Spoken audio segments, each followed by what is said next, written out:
Hoy ha muerto mamá, o tal vez fue ayer. La primera vez que leí esa línea de Albert Camus en El extranjero, uno de los inicios más famosos de la historia de la literatura, yo tenía 14 años y se me rompía la cabeza porque no me entraba que alguien no pudiera recordarlo, que pasara algo importante en su vida y te confundieras de día, que no significara para ti un antes y un después. Quieras tener certezas de qué pasa a tu alrededor con algo que se supone te debe importar. Tenía 14 años y se me rompía la cabeza. La historia de Albert Camus va sobre algo muy distinto, el existencialismo. Y no he amanecido existencialista esta mañana. Pero se me ha venido a la cabeza, producto de la propia historia del Ecuador, porque claro, me parecía que el protagonista de la novela era un ser roto, completamente roto. Y me he preguntado en estos días, viendo los acontecimientos, si tal vez podemos ser muchos los seres rotos y si juntos podemos formar una sociedad, escoger un presidente y llamarnos país. ¿Puede haber países rotos? No sé, yo te cuento los hechos. Por ejemplo, un hecho es que en enero de 2018 yo estaba tirado en una cama en la Eloy El Faro, en Quito, muy cerca de la Eloy El Faro, en Quito, donde vivía, cuando me llegó un mensaje de Luis Eduardo de Banco. La Moni, que se despierta siempre por los ruidos, me pasó el teléfono. Decía, ha habido un bombazo. Bombazo eran palabras que no se escuchaban en el Ecuador. Bombazo era una palabra que geográficamente se correspondía tal vez con Colombia o con Perú, países a los que los ecuatorianos veíamos condenados a tener que convivir con la tragedia, la violencia y el dolor. Bombazo no era una palabra. La frase después seguía, ha habido un bombazo en un cuartel policial. Se me ocurrió entonces que tuvo que haber sido un tanque de gas, porque era imposible que en el Ecuador alguien pusiera una bomba en contra de una institución del Estado.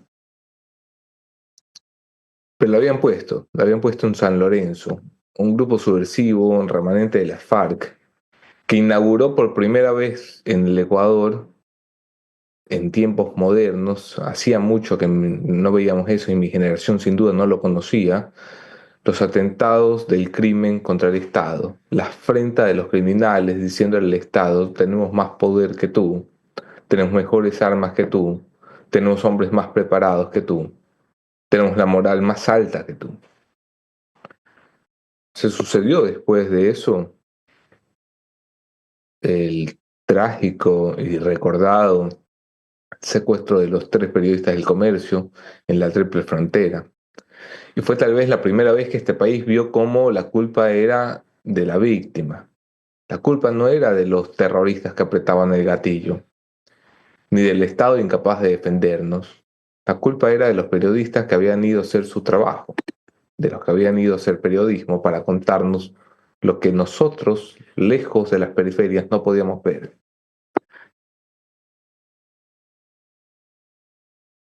En, en 2019 se notificó por primera vez que dentro de las prisiones se habían molido a palos y con cuchillos se habían matado 5 o 6 de una sola. Es más, la primera información decía que se habían suicidado todos, masivamente, un suicidio colectivo. Y la noticia, como se trataba de presos, no nos ofendió demasiado y seguimos con la vida, porque aquí no pasaba nada. En 2020, claro, estábamos más pendientes de la pandemia y las mascarillas que de otra cosa, así que ese año prácticamente no cuenta. En 2021, en febrero, en julio y en septiembre respectivamente, se dieron unas masacres carcelarias de tal violencia, de tal magnitud,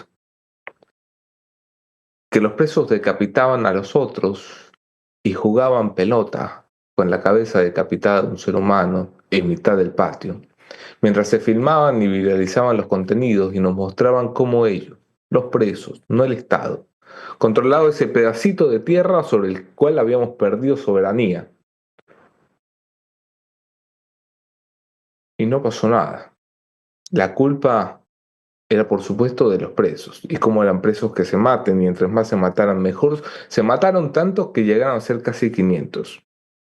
503. No pasó nada. El periodismo nos contó entonces por primera vez qué pasaba dentro de las prisiones y qué era esto de choneros y chonekillers y bandas criminales. El 14 de febrero del 2022, mientras todos nosotros nos preparábamos para planes románticos, en Durán dejaron colgados dos cuerpos. Eran dos nenes, tenían 16 años. Y los colgaron de un puente, una vez asesinados, para hacer lo peor que se puede hacer con un ser humano, que es convertir el cadáver en mensajero y en mensaje. Condenados a colgar y a ser movidos y agitados por el viento, quedaron estos nenes, mientras la ciudad, aterrorizada, veía cómo las imágenes de Sinaloa se criollizaban y entonces parecía que las series de narcos de las producciones colombianas y que hoy tanto se celebran en Netflix nos habían alcanzado. Estaban rodando en Ecuador una película documental. Un mes después, el 16 de marzo, las noticias reportaron por primera vez un decapitado. No era un decapitado cualquiera, era un decapitado cuya cabeza era nuevamente un mensaje. Es decir, esta persona no tenía cabeza, sino que tenía mensaje.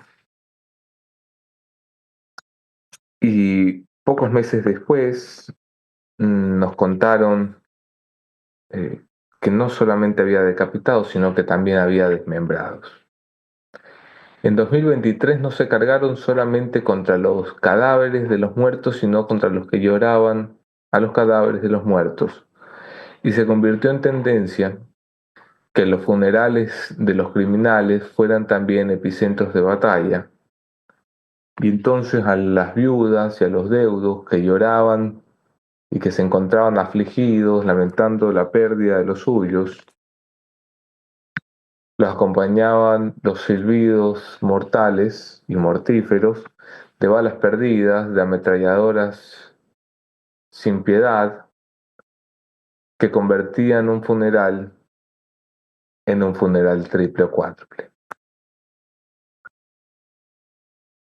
Fue en 2023 también cuando nos empezamos a enterar que no era verdad eso que nos decían los políticos, de que a los ecuatorianos los mataban solamente si eran narcos. Quiero decir, eso era una estupidez, pero este es un país donde la gente repite estupideces y lo hace de forma tan vehemente que uno incluso duda. En 2023 empezamos a reportar las primeras muertes de bebés, no de niños, porque hay gente que cree que si eres niño y eres negro y eres pobre, pues a lo mejor eres delincuente desde chiquito, como el caso de las Malvinas. No, no. Empezamos a reportar que había bebés que estaban siendo asesinados. Recuerdo el cuerpo de un bebé asesinado en 2023 en el Guasmo Sur. Tenía apenas 5 meses y lo mataron junto a sus padres. Entonces empezamos a usar la frase daño colateral. Como Ecuador es un país de muchas primeras veces, en enero del 24 nos hacía falta ser noticia internacional. Así que vimos cómo por primera vez se secuestraba a un staff de un canal de televisión en directo y se nos metían bombas a diestra y siniestras en infraestructuras críticas del Estado. Por primera vez se mató a un alcalde, por primera vez se mató a un alcalde de una gran ciudad, por primera vez se mató a un candidato presidencial, por primera vez se mató a 5 y luego a 7 y luego a 11 y luego a 18 y luego a 23 personas de una sola. Hasta que el 9 de mayo de este año, Carlos Torbellino se mató en una sola a 11 militares. la tercera parte de lo que el Ecuador perdió en su última guerra, en un solo día, en un solo acto. Y hoy es martes y ni siquiera será noticia y no lo verás más en los periódicos porque los 11 militares están ya enterrados y a sus familias se le han dado condolencias y el gobierno ya hizo promesas y tenemos que pasar a otra cosa. Porque en este país siempre hay otra cosa. Porque mañana habrá presidente de la Asamblea Nacional y en 10 días posesión presidencial y en 20 días esto es historia. Y así fue como terminé acordándome del extranjero, porque a los 14 años me rompía la cabeza porque no sabía cómo alguien podía no romperse con la muerte de su madre. Y a los 33 me sigo rompiendo la cabeza, porque no sé cómo no nos rompemos como sociedad con la muerte de tanta gente, tantas veces, todos los días, todo el tiempo. De esto y más va Café La Posta esta mañana. Bienvenidos.